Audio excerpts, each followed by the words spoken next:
মানুষের হেদায়েতের জন্য বেশি কথার প্রয়োজন হয় না, অল্প কথাতেই, ছোট্ট কথাতেই মানুষের হেদায়েত হয়ে যায়। মানুষ আল্লাহর রাস্তার দিকে ফিরে আসে অল্প কথাতেই। এজন্য যে যেখানেই আছেন সেখান থেকেই কথাগুলো খুব ভালো করে মনোযোগ দিয়ে শুনবেন।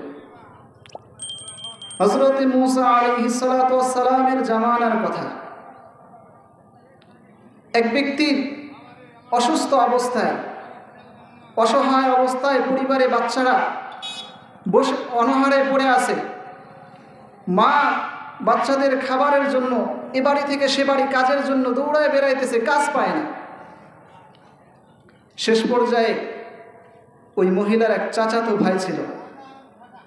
চাচাতো ভাইয়ের কাছে যেয়ে বলতেছে, ভাই আমাকে কিছু সাহায্য দাও। সে ছিল অনেক ধনাঢ্য ব্যক্তি। তখন সে তার চাচাতো বোনকে কুপ্রস্তাব দেয়, আমি তোমাকে অর্থ দিতে পারি, খাবারের সামগ্রী দিতে পারি, তবে আমার প্রস্তাবে রাজি হতে হবে। মহিলাটি একথা শোনার সঙ্গে সঙ্গে বাড়িতে চলে গেছে। চলে যাওয়ার পর যখন সন্তানদের মুখের দিকে চেয়ে সে আর স্থির থাকতে পারে নাই, আবার চলে আসছে চাচাতো ভাইয়ের কাছে। চাচাতো ভাই আবার আগের প্রস্তাব দিয়ে দিয়েছে এবং সে সেই প্রস্তাবে রাজি হয়ে গেছে। এক পর্যায়ে যখন তারা উভয়ে অসঙ্গত কাজের জন্য এক জায়গায় জমা হয়েছে, তখন মহিলাটি আল্লাহ তাআলার কোরআনের একটা আয়াত তেলাওয়াত করে তাকে সম্বোধন করে বলতেছে, ইত্তাকিল্লাহ, কিফিল, আল্লাহকে ভয় করো।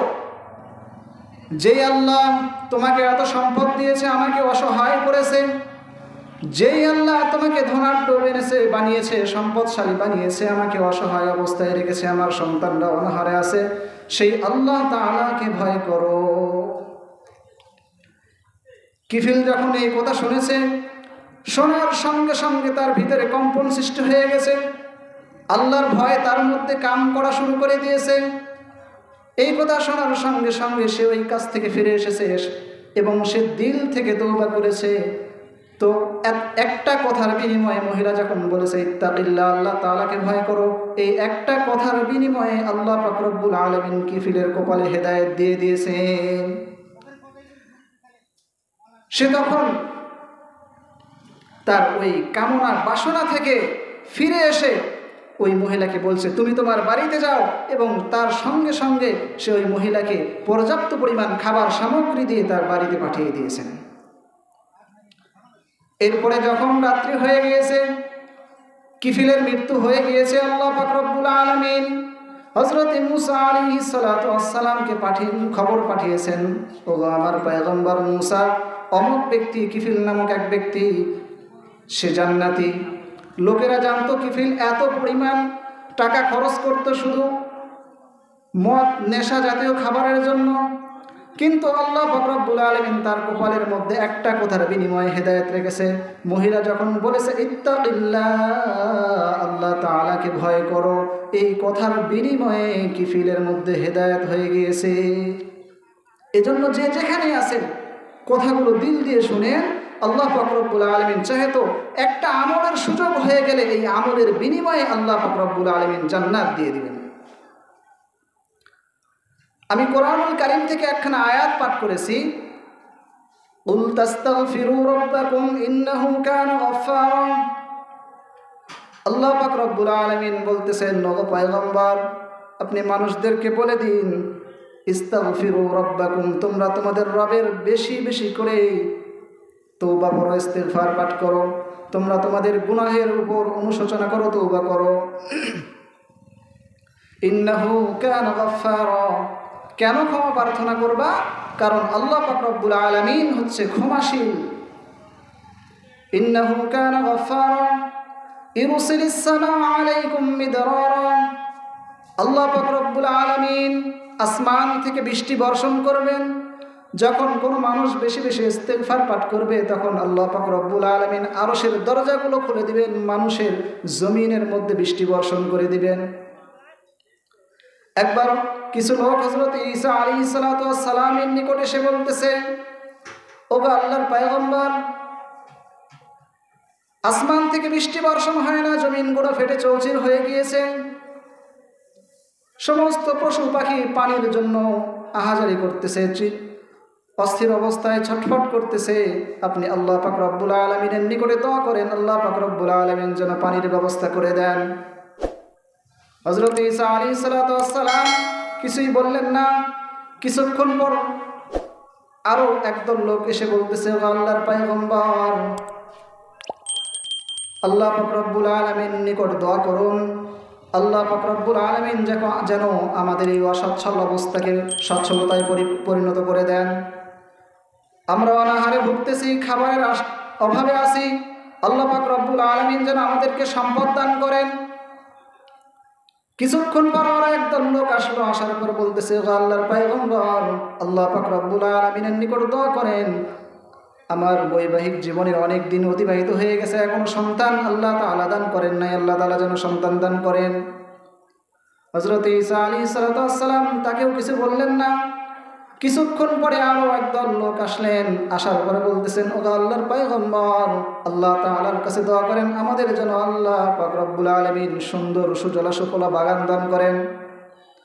হযরত ঈসা আলাইহিস সালাতু ওয়াস সালাম সকলের প্রশ্নের একটাই জবাব দিয়ে দিলেন, কুল তুস্তাগফিরু রাব্বাকুম ইন্নাহু কানা গাফফারা। হযরত ঈসা আলাইহিস সালাতু ওয়াস সালাম একটা প্রেসক্রিপশন দিয়ে দিলেন সমস্ত লোকের সমস্যার সমাধানের জন্য। সমস্ত লোককে বললেন, তোমরা আল্লাহ পাক রব্বুল আলামিনের দরবারে বেশি বেশি ইস্তিগফার পাঠ করো। সমস্ত মানুষের একটাই চিকিৎসা, সেটা হচ্ছে ইস্তিগফার। ইস্তিগফার একটা আমল, একটা আমলের বিনিময়ে আল্লাহ তাআলা কি দান করবেন? কোরআনের মধ্যে ঘোষণা আসছে, ইন্নাহু কানা গাফফারা, আল্লাহ তাআলা গফুর, তোমাদের গুনাহসমূহকে মিটায় দিবেন। ইস্তিগফারের একটা ফজিলত, একটা লাভ হচ্ছে আল্লাহ পাক রব্বুল আলামিন তোমাদের গুনাহসমূহকে মিটিয়ে দিবেন। দ্বিতীয় নাম্বার, ইরসিলিস সামাআ আলাইকুম মিদরারা, আমি আর আপনি পানির জন্য আল্লাহ তাআলার দরবারে হাত তুলে দোয়া করতে থাকি, আল্লাহ পানি দাও, পানি দাও।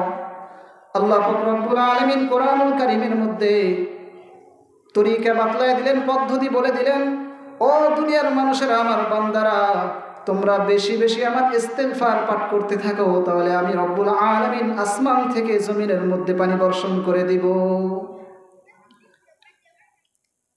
আমরা মানুষ অস্থির অবস্থায় যখন পানি হয় তখন আমরা বলি এত পানি কেন, যখন আবার রৌদ্র চলে তখন বলি এত রোদ কেন, এত গরম কেন, অস্থির অবস্থায়। অথচ আল্লাহ পাক রব্বুল আলামিন মানুষের কল্যাণের জন্য যা কিছু করেন মানুষের কল্যাণের জন্য।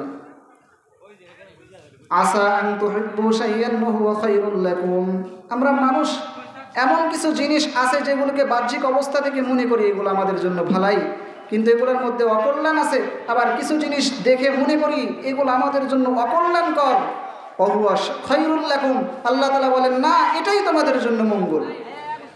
এই জন্য বেশি বেশি ইস্তিগফার পাঠ করা দরকার।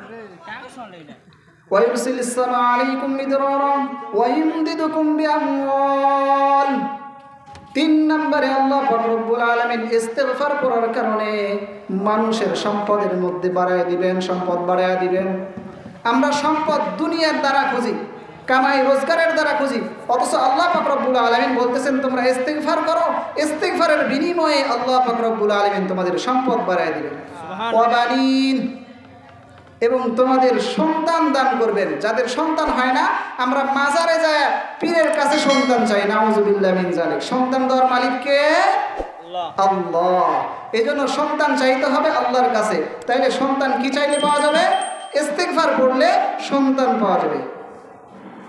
ওয়াজআল লাকুম জান্নাত, এবং তোমাদের সুন্দর সুন্দর সম্পদের বাগান, ফল ফলাদির বাগান দান করবেন। আল্লাহ পাক রব্বুল আলামিন আমাদের সকলকেই বেশি বেশি ইস্তিগফার করার তৌফিক দান করেন। যে কথাগুলো বললাম, আল্লাহ পাক রব্বুল আলামিন আমাদের সকলকে আমল করার তৌফিক দান করেন। আমিন।